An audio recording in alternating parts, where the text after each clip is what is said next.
كاستنج ويشوفوا ممثلين جداد وهيك. في منتج مثالي ومخرج مثالي بولين؟ يعني انت من خلال الكارير تبعك وبتحسي انه فعلا في مخرج مثالي، هيدا المخرج اللي عملت معه فكان مثالي، هيدا المنتج ما اكل حق حدا، قبضنا بسرعه، ما عليه عم نحكي الامور مثل ما هي يعني.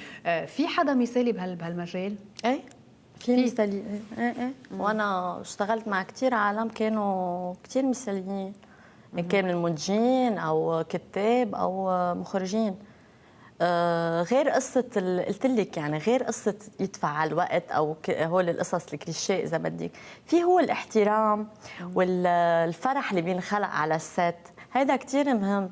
يعني تظهري من مثلا كنت في عمل مثلا قيامة البنادق من إخراج الأستاذ عمار رضوان، عم ينعرض حاليا على النيو تي في، فنطلع على السات مبسوطين، يعني نهار ما عنا تصوير ندق لهم عم ليش ما في تصوير، حطوا لنا تصوير. فمهم يعني هيدا كمان بفضل المخرج انه عمل جو كتير حلو على السات، يعني نطلع مبسوطين في احترام، بعدنا لهلا بنلتقى، يعني هيدا شيء كتير حلو.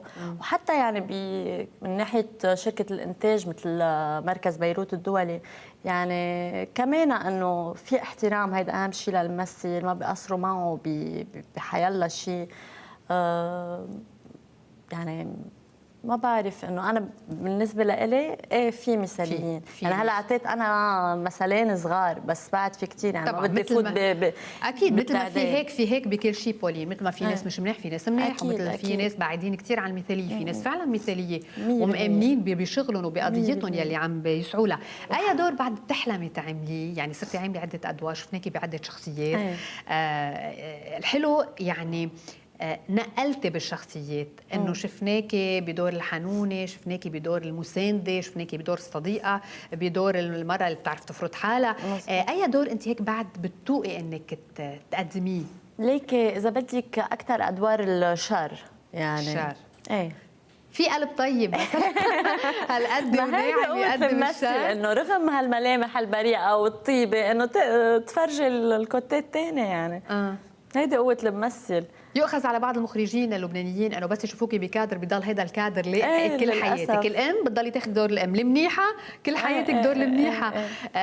بتطالبي بعض المخرجين انه طيب خيي شوفوني بلوك ثاني، طيب مش ضروري دائما اطلع الطيبه والمنيحه والهيدا. ممكن حسب، يعني مرات بنعرض علي نصوص انه مثلا اي دور حبيتيه كذا هيك، ممكن انا يعني الفت له نظرا انه في هيدا الدور في كذا، عرفتي؟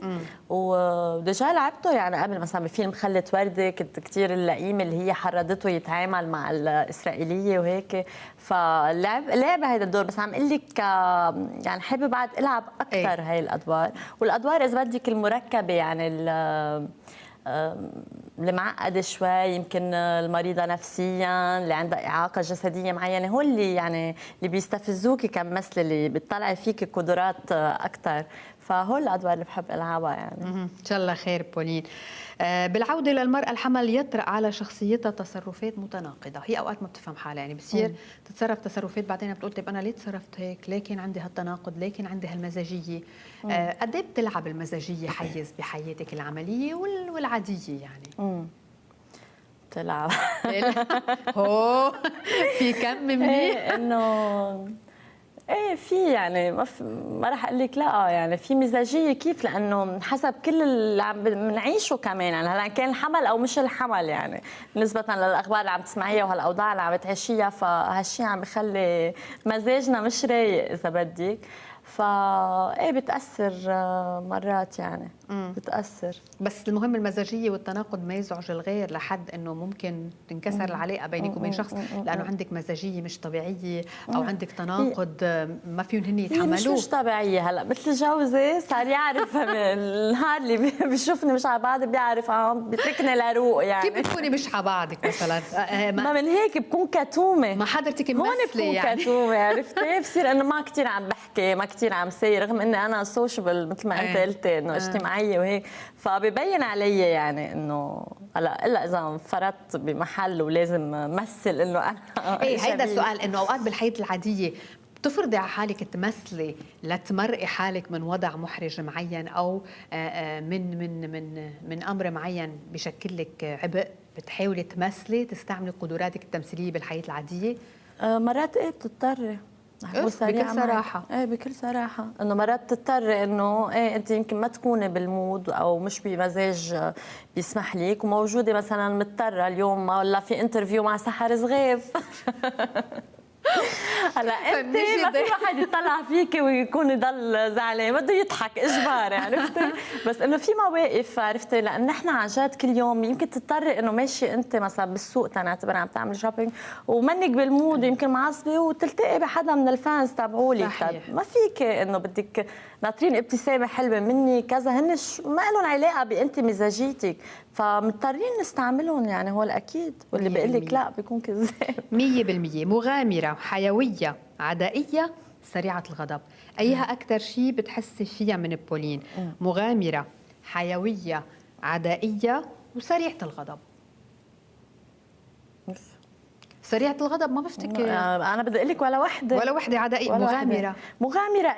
مغامره ايه بس كمان مش من هالنوع اللي كثير مغامره. شو الشيء اللي عملتيه بحياتك حسيتيه مغامره غير دخولك الى القفص الذهبي؟ هو زمان التمثيل كان مغامره، يعني انا حتى بالنسبه لاهلي عدوها مغامره. لانه يعني انا ما في حدا بعائلتي انه كان بهيدا المجال الله يدعمني او شوف، كان بالنسبه لي كل هيدا بالنسبه لهم عن جد مغامره، انه لا شو في تتعاملي يعني انت انه تدرسي التمثيل انه وغير مغامرات. يعني شو بدي اقول لك، هلا بالاشياء الاكستريم سبورتس مثلا بعمل يعني ما عندي مشكله، يعني بغامر، عرفتي؟ يعني مثل باراسيلينج وهول الاشياء عادي، ما عندك عادي مشكله. مثلا لدور مثلا اللي بقيامه بناتك دور عليا كان مثلا مفترض انا كون بركب فرس، فتعلمت الفروسيه ففي قصص انه لا بهولي مغامره، عرفتي؟ انه ما بخاف اذا في موقف عن جد بده قوه، بيتطلب قوه، بستعمل هيدي القوه رغم انه الهدوء اللي عم تحكي عنه، بس لما عن جد في شيء لا خلص بتشوف شخص ثاني بتحول. يعني بس تحز الحزه مثل ما بيقولوا. مين الفنان الصديق او الفنانه الصديقه يلي بتعتبري انه علاقتك فيهم اكبر بكثير من كونها علاقه زماله؟ يعني مش بس بيجمعكم المسرح، مش بس بتجمعكم شاشه صغيره، بتجمعكم امور اعمق. مين بدي اسم؟ بدك وحده شاب واسم صبيه زميل. هلا انا سحر كثير الحلو انه بهالمجال كثير عندي، يعني كلهم اصحابي، مش اكيد بتتفاوت، بس اجمالا ما عندي يعني مشاكل بهذا الوسط. يعني وعندي كثير اصدقائي، هن الاصدقاء اللي بنتشاوف كل يوم، هن بالدومين، يعني ان كان ممثلات او ممثلين. فبس اذا بدك اكثر وحده بالدومين وهيك اعمق، هي ندى ابو فرحات. يعني صار لنا كمان عمر من هيك، يعني اذا بدك من ال2000 كمان صار لنا اصحاب مزبوطين. بالنسبه للشباب، بالنسبه للشباب كمان في كثير، يعني كلهم اجمالا رفقاتي. يعني حاليا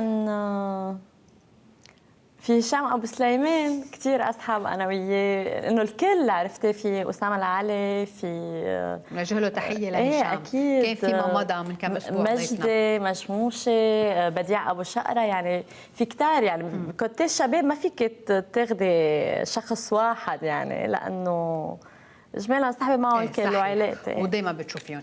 بولين، بنهايه لقائنا شو بتحبي تقولي لكل مشاهدينا وشو بتخبرينا عن ادوارك الجديده يلي عم بتحضريها؟ اول شيء بدي اقول لهم انه ميرسي كثير لمحبتهم، وانا بتوصلني دائما رسائل هلا على السوشيال ميديا، يمكن انا مقصره شوي يعني ما كثير اكتف، خاصه على تويتر، بس بقيه الاشياء بوعدهم انه كمان اكون اكتف اكثر. ولمشاريع الجديده هلا في كذا مسلسل عم شوف خاصه لرمضان، بس حاليا كمان في مسلسل اسمه سر وقدر انتاج فينيكس برودكشن لاستاذ إلي معلوف، رح يكون من اخراج ريندا القداح. يعني نحن بدنا نتمنى لك كل التقدم يا بولين، لانك بتستحقي شخصيه كثير هيك دوس وبتفوت على القلب بدون استئذان. وفعلا المشاهدين بحبوكي وناطرين منك المزيد والمزيد، لان بعد في جوا اشياء كثير لازم تفرجيني اياها وتطلعيها لبرا. اكيد اكيد بوعدك. ميرسي كثير، وبدي اعيد الكل كمان اقول لهم كل عيدهم هن بخير وان شاء الله يعم هالسلام بكل الوطن العربي. ان شاء الله يا رب. هذا اهم شيء يا رب. شكرا لحضورك معنا. نحن بننتقل لناخذ وقفه صغيره وبنرجع بنتابع معكم بقيه فقرات يوم جديد.